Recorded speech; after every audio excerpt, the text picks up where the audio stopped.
Hey Tessa, it's been a while since the last time I heard from you. Is everything good?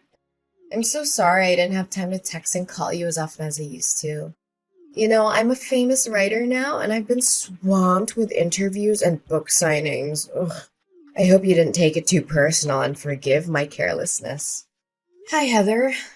Yes, things are going well, as usual. In fact, nothing much has changed since the last time I moved out of the house, actually. I'm surprised you brought that up. Are you still holding a grudge against me for marrying your ex-husband? It's been years, sis. You should be able to forgive me by now. We're family after all. I wish it were that easy. Losing my husband and getting kicked out of my house in one day was a lot to handle. As a matter of fact, I still haven't fully processed everything that happened, and I still feel the pain when I think about it. I know, sis, but how can you save a marriage that was no longer working anymore? George already told you that his feelings for you had faded over time, and I was the only one who had a spot in his heart. Surely he made this clear before you guys got divorced, correct? I know you're still beating yourself up for losing such a well-off man like George, but it's about time you move on and face the reality, Tessa. I never cared about his money. What I cared about was the betrayal. I was deeply hurt when I found out that he cheated on me with you. The sight of you two together in my bedroom was a knife to my heart. I felt betrayed and humiliated. Come on, sis. Don't act like I'm the one who's at fault here. I mean, your husband was the one who hit on me first. What was I supposed to do? Even if that were the case, you could have easily said no. But instead you chose to betray your own sister. My husband wasn't innocent, but I don't think you were either. In fact, I still blame myself sometimes for ignoring the red flags that kept telling me you were seducing my husband. Honey, I wouldn't call it a betrayal. Didn't you hear what he said before the day you got divorced? He told you that he had lost all of his interest in you a long time ago. But he didn't want to hurt your feelings. Many times he came to me for comfort and advice, and we grew closer and closer just like that. George was unhappy for quite a long time, and he just finally found the courage to leave. Enough! I'm not really feeling up to talking about that at the moment. Can we just change the subject of our conversation? Yeah, sure. So, what have you been doing for a living, Tessa? Still trying to make it as a full-time freelance artist? I already told you a million times, your paintings suck. No one wants to buy them. They're so bad, you could lay them on the floor and people would mistake them for doormats. Don't be so harsh on me, Heather. I know my paintings aren't everyone's cup of tea, but I believe that art should be a reflection of the artist's heart and soul. I could draw something easier for the audience to approach, but that would be a betrayal of my own artistic vision. I'm not going to compromise my art just to make it more marketable. I know that there are people out there who appreciate my work for what it is. Whatever your stupid belief is the reason why you're still living in poverty. For me, money comes first. And it's all about creating things that people will like. Just look at me and my best-selling book, The Power of Marriage. Sold over 200,000 copies and generated more than $1.6 million last year. Can you believe it? Oh, and have you heard about my book, A Match Made in Success? It's a memoir about my marriage to George. And it was just published last month. It's already sold a couple of thousand copies, and I'm really excited about it. Yes, I've heard about those books. And you've also written many other famous marriage books. I just thought it's quite ironic that someone who has sabotaged other people's marriages would write about the principles for a strong and lasting relationship. Hey, are you referring to me, Tessa? I can see that you're still struggling to conceal your jealousy of my successful and wealthy life. It must be hard to see someone like me living the good life while you're stuck in your destitute existence. I guess it must be tough raising Gabriella all by yourself, huh? At least George still gives you some pity money every month to keep you and Gabriella from the verge of hunger. So, you're finally showing your true colors, huh? Well, let me tell you something. I know exactly how hard I had to sacrifice for you to get where you are today. I gave up my dreams, my relationships, and my sanity, all so that you could achieve yours. Oh, not again. When our father passed away and our mother left us, I was the one who stepped up to take care of you. I worked 2 or 3 jobs at a time to make sure that you had everything you needed to succeed in school. I even had to drop out of college myself, but I didn't care. All I wanted was to make sure that you had the best possible chance in life. And what did you do? You repaid my sacrifice by stepping into my marriage with George and destroying it. Oh, for the love of God! Would you please stop giving me that lecture? I'm so sick of hearing it. I don't owe you my entire life for something you did for me 10 years ago. I barely even remember it, and I certainly don't appreciate you bringing it up every single time we talk. You sure are ungrateful, aren't you? Anyways, do you have free time? I just want to invite you to come over to my house and join my birthday party. It'll be fun. But don't bring Gabriella along. She would cry and ruin the party for everyone else. I don't really want to go because I have a lot of things to do. Ugh, please, your excuses are so lame. What else do you have to do all day besides painting those ridiculous pictures that belong in the trash? Think about the sake of our sisterhood and come to my house, please. It will be great fun. I can guarantee you. Okay. I guess it wouldn't harm just to attend your birthday party. We're sisters, after all. I'll be there, but I'm not making any promises about how much fun I'll have. That's my sister. So I'll see you at 8 o'clock in the evening at my house, right? Don't forget about it. What was your intention of inviting me to your dinner party last night?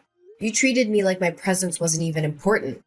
You called me your housekeeper and made me slave away for you and your guests. What was that all about? I'm not sure if you were trying to be funny or if you were just being mean, but either way, it was really hurtful. Tessa, really, could you think rationally for just a little bit? How can I call you my sister when you're so impoverished? I mean, judging by the way you dressed yesterday, I can only guess those outdated garments were bought at a thrift store or a garage sale. It's embarrassing to be seen with you in public. You don't even deserve to be my housekeeper. What? How can you say that about your own sister? Are appearance and money truly that important? What else could be more important? I mean, look at how my friends dress and look. They're all from wealthy families, have high social status, or are celebrities. If I claimed you as my sister, they'd laugh at me in my face and then shun me. You wouldn't want that to happen to your own sister, would you? But why didn't you give me a heads up? Instead, you made me a laughingstock in front of your friends. Well, it's not like you would find anything more decent to wear even if I told you about my friends in advance. But thanks for coming anyway. You were very helpful at cleaning after the party. I was so concerned because my current housekeeper asked for a sick leave and I couldn't find anyone better to replace her. So you called me up just so I could do the work for your housekeeper? Well, I'm not surprised by your actions anymore. After all, you've already stolen my husband and belittled my chosen profession. What else couldn't you possibly do to hurt me? One thing I'm a little concerned for you, though. Concerned for me? Why would you be concerned for me? I have everything I could ever want. I'm at the top of my career. I own your former house and your wealthy ex-husband. And I'm living the best life imaginable. What could possibly be wrong? Well, I'm just interested to see how the audience will react when they find out that your marriage is not as perfect as it seems. Will they be disappointed? Will they be shocked? I can't tell for sure. What do you mean when saying that my marriage isn't perfect? We are both incredibly successful people. I'm a world-renowned writer, and George is a household name who earns over $500,000 per year. What could possibly go wrong with my marriage? Well, I'm not trying to be nosy, but I found out yesterday that you and George are sleeping in separate rooms. I don't have to be a psychologist to know that sleeping apart can be a sign of troubled marriage, or even a marriage that's on the verge of dying. Am I correct about that? What? How dare you break into my room without my permission? I'm sure you were looking for something to take from my house. What? I may have some financial problems, but I'm certainly not a thief. You were the one who told me to clean the entire house before the guests arrived, remember? I only did what you asked me to do. Oh yeah, I told you that. But it's understandable that every marriage has its ups and downs. My marriage with George is no exception. We've had a few arguments lately and we're not talking to each other right now. But that doesn't mean our marriage is on the verge of dying, like you said. The condition of the master bedroom is a clear indication that it hasn't been used in a long time. The air is stale and musty, the floor is covered with a thick layer of dust, and there are cobwebs in the corners. The windows are also smudged with dirt. Just admit it. You and George weren't sleeping together for years. Why do you have to keep pretending that you have a happy marriage? You both know that's not the case. You're not fooling anyone. It's my family business. Don't stick your nose into it. I'm sure your audience would be devastated to learn that the power couple, an impeccable marriage they look up to, is nothing but a complete sham. I'm sure the press will be thrilled after I reveal to them this hot topic. You! How dare you threaten me like that? No, I mean, Tessa, why should you ever rat out your own sister? Really? I've made a great fortune and achieved fame from selling those books. If anyone ever finds out the truth about my marriage with George, my reputation will be ruined and I'll be ruined with it too. I'm begging you, Tessa, please don't tell anyone about this. Just a few minutes ago, you were raising your voice at me, calling me your housekeeper, and belittling me for my financial status. What's the reason for your sudden change in your behavior? Well, Tessa, you know I didn't mean what I say. In fact, you already knew that I'm a person who always speaks without thinking about the consequences of my words. Please, Tessa, just forgive me this one time. I'll swear I'll treat you better the next time we meet. You have my word. I don't know, Heather. You've done me wrong over and over again. I don't know if I can still put my trust in you after all of this. I know I messed up, and I'm so sorry for what I did. I know that it doesn't make it right, but I hope you can forgive me. You know that you're the only one I can count on. Other than you, I have no one else. Please, Tessa, spare me this time. Okay, I let you go this time, but I'm warning you, if you do this to me again, I'm done. I can't keep forgiving you for breaking my trust. Thank you, Tessa. I know that you're my dearest sister in the world, and you would never do anything to harm me. Tessa, are you there? I have something very important to talk to you about. Yeah, I'm here. What's up? I have something to ask you. It may sound a little strange, but just hear me out, okay? Sure, go ahead. I'll try to help you the best I could. Listen, can you let me borrow your daughter, Gabriella, for some time?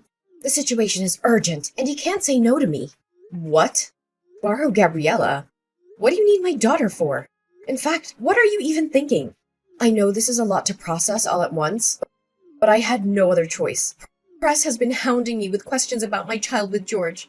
They've been asking when we're going to have a child, why we haven't had a child after 4 years of marriage, and even if I'm infertile.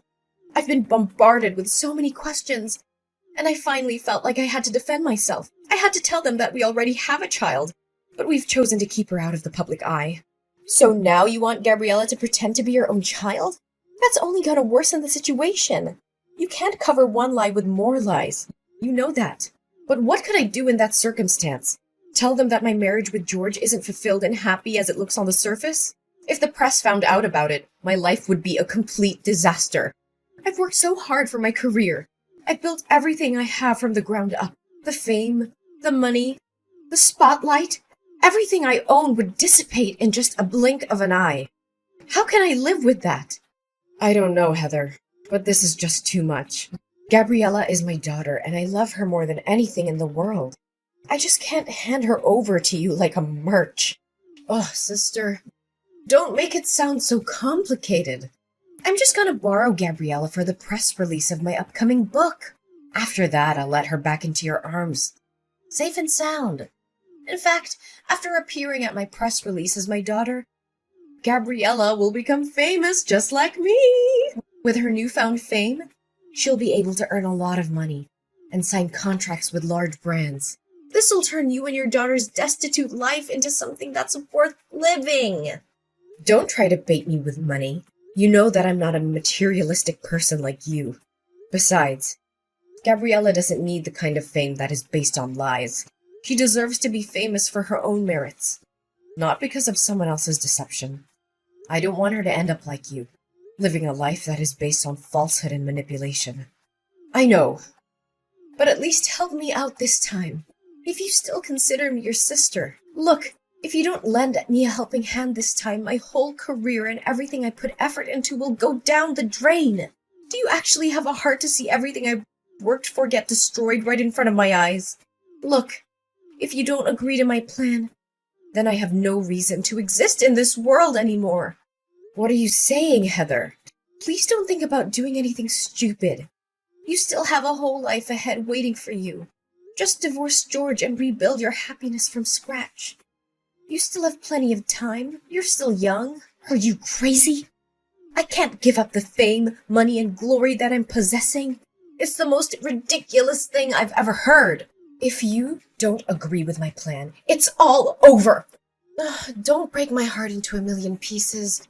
You know I only have you and Gabriella as my flesh and blood relatives. So you agree to do as I say.